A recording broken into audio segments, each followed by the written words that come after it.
Les Juges, chapitre 11. Jephthé, le Galaadite, était un vaillant guerrier.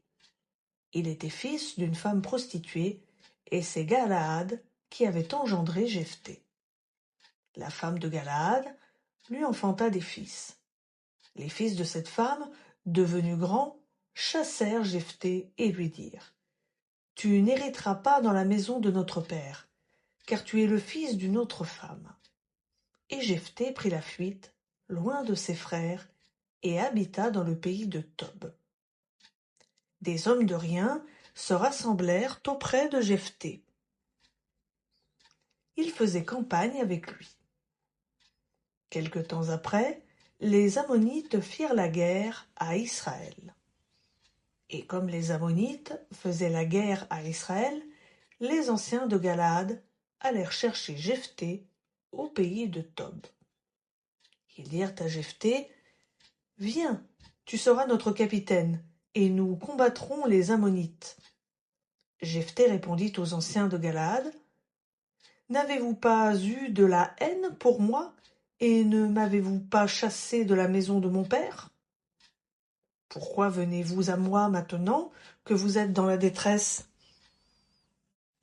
Les anciens de Galaad dirent à Jephthé : « C'est bien pour cela que nous revenons vers toi maintenant, afin que tu marches avec nous, que tu combattes les Ammonites, et que tu sois notre chef, celui de tous les habitants de Galaad. » Jephthé répondit aux anciens de Galaad : « Si vous me ramenez pour combattre les Ammonites, et que l'Éternel les livre devant moi, c'est bien moi qui serai votre chef. » Les anciens de Galaad dirent à Jephthé : « L'Éternel nous entendra les uns et les autres, si nous n'agissons pas selon ta parole. »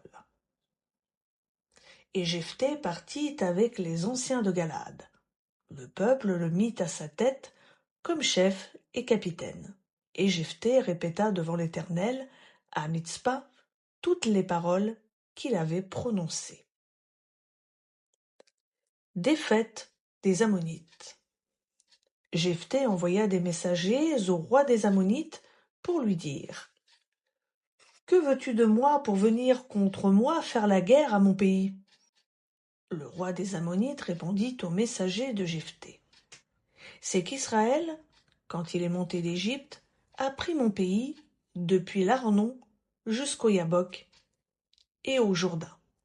Rends-le maintenant pacifiquement. » Jephthé envoya de nouveau des messagers au roi des Ammonites pour lui dire : « Ainsi parle Jephthé.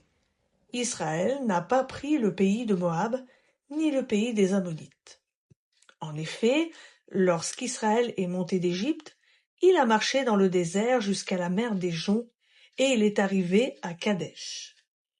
Alors Israël envoya des messagers au roi d'Édom pour lui dire : « Laisse-moi passer par ton pays. » Mais le roi d'Édom ne voulut rien entendre. Il en envoya aussi au roi de Moab, qui refusa. Et Israël resta à Kadesh. Puis il marcha par le désert, tourna le pays d'Édom et le pays de Moab, et vint par l'orient du pays de Moab. Ils campèrent au-delà de l'Arnon, sans entrer sur le territoire de Moab, car l'Arnon est la frontière de Moab. Israël envoya des messagers à Sihon, roi des Amoréens, roi de Heshbon.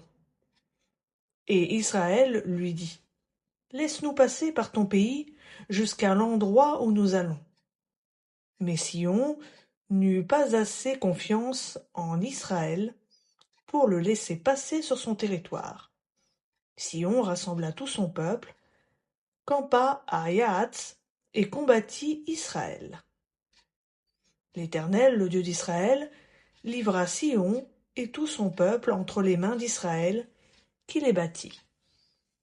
Israël prit possession de tout le pays des Amoréens, établi dans ce pays. Ils prirent possession de tout le territoire des Amoréens, depuis l'Arnon jusqu'au Yabok, et depuis le désert jusqu'au Jourdain.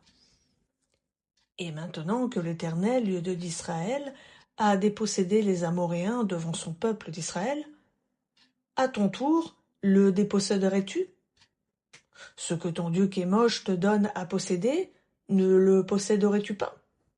Et tout ce que l'Éternel notre Dieu a mis en notre possession devant nous, nous ne le posséderions pas? Vaux-tu donc mieux que Balak, fils de Tsippor, roi de Moab? A-t-il pu contester avec Israël, ou a-t-il pu lui faire la guerre? Voilà 300 ans qu'Israël habite à Heshbon et ses dépendances, à Aroër et ses dépendances, et dans toutes les villes qui sont sur les bords de l'Arnon. Pourquoi ne les avez-vous pas libérés pendant ce temps-là? Ce n'est pas moi qui ai péché contre toi, c'est toi qui agis mal avec moi en me faisant la guerre. Que l'Éternel, le juge, soit aujourd'hui juge entre les Israélites et les Ammonites. Le roi des Ammonites n'écouta pas les paroles que Jephthé lui fit dire. L'esprit de l'Éternel fut sur Jephthé qui traversa Galaad et Manassé. Il passa à Mitzpa de Galaad, et de Mitzpa de Galaad, il passa jusque chez les Ammonites. Jephthé fit un vœu à l'Éternel, et dit, « Si tu livres totalement entre mes mains les Ammonites, quiconque sortira des portes de ma maison à ma rencontre, à mon heureux retour de chez les Ammonites, sera consacré à l'Éternel, et je l'offrirai en holocauste. » Jephthé passa chez les Ammonites pour les combattre, et l'Éternel les livra entre ses mains. Il les battit durement depuis Aroër jusque vers Minite, 20 villes, et jusqu'à Abel Kéramim. Et les Ammonites furent humiliés devant les Israélites. La fille de Jephthé. Jephthé revint dans sa maison à Mitzpa. Et voici que sa fille sortit à sa rencontre avec des tambourins et des danses. C'était son unique enfant. À part cela, il n'avait ni fils ni fille. Dès qu'il la vit, il déchira ses vêtements et dit, « Ah, ma fille, tu m'accables. Tu es au nombre de ceux qui m'affligent.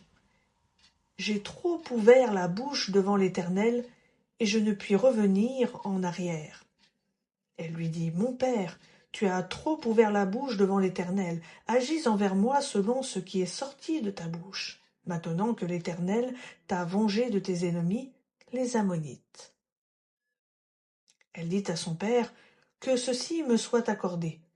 Laisse-moi un délai de 2 mois. Je m'en irai, j'irai dans les montagnes et je pleurerai sur ma virginité avec mes amis. » Il répondit, « Va. » Et il la congédia pour 2 mois. Elle s'en alla avec ses amis et elle pleura sa virginité sur les montagnes. Au bout de 2 mois, elle revint vers son père, et il accomplit sur elle le vœu qu'il avait fait. Elle n'avait pas connu d'homme. Dès lors s'établit en Israël cette règle.